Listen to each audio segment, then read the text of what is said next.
Hi everyone, welcome to Chalchitra Talks. I'm Vani, and this week I want to recommend to you Leonard Cohen's Beautiful Losers.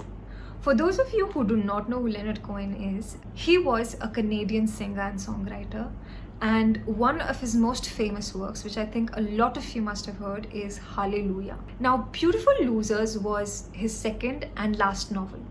Last because the critics did not receive it well, and even the sales were quite less.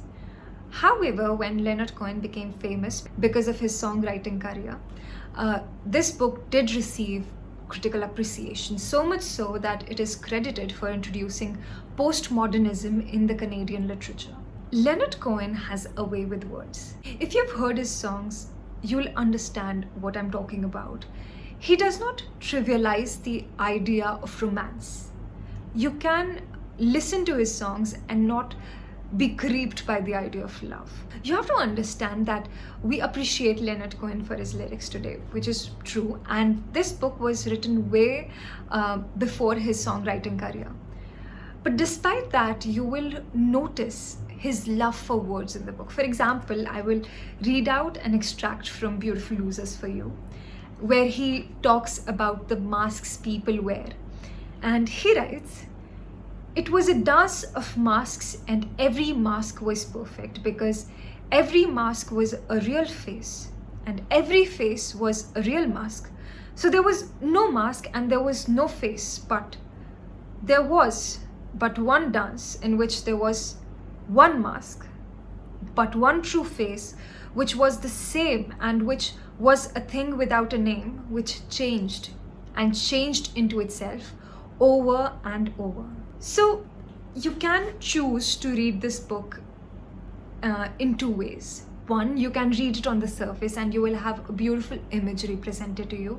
Or two, you can, of course, spend time understanding what each line means. And this book, despite the way you choose, will serve its purpose. Beautiful Losers has been broken down into three major parts. Part one is where Leonard Cohen talks about the friendship and love that three people share: the narrator, his oldest friend F, and F's wife Edith. And the second part discusses a story within a story. So these three friends are obsessed with the story of a girl who existed 300 years before them, and she's caught between her heritage and an incoming tradition or phenomenon or fashion.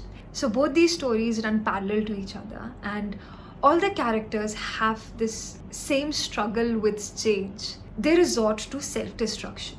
I will agree that this book can get frustrating to read, and there's no denying that. One of my dear friends recommended this book to me, and I'm pretty certain had it not been for him, I wouldn't have found the courage to finish this book, because honestly, this book is chaos in a lot of places. And now that I'm talking to you about this, I realize that if you take a step back, this chaos is symbolic of how they are running away from everything because of their need to establish control and their need to rule.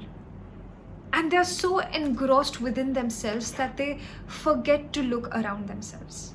And this results in mad chaos. Now, Leonard Cohen, in one of his interviews, said that if one is to express the great inevitable defeat that awaits us all, it must be done within the strict confines of beauty and dignity.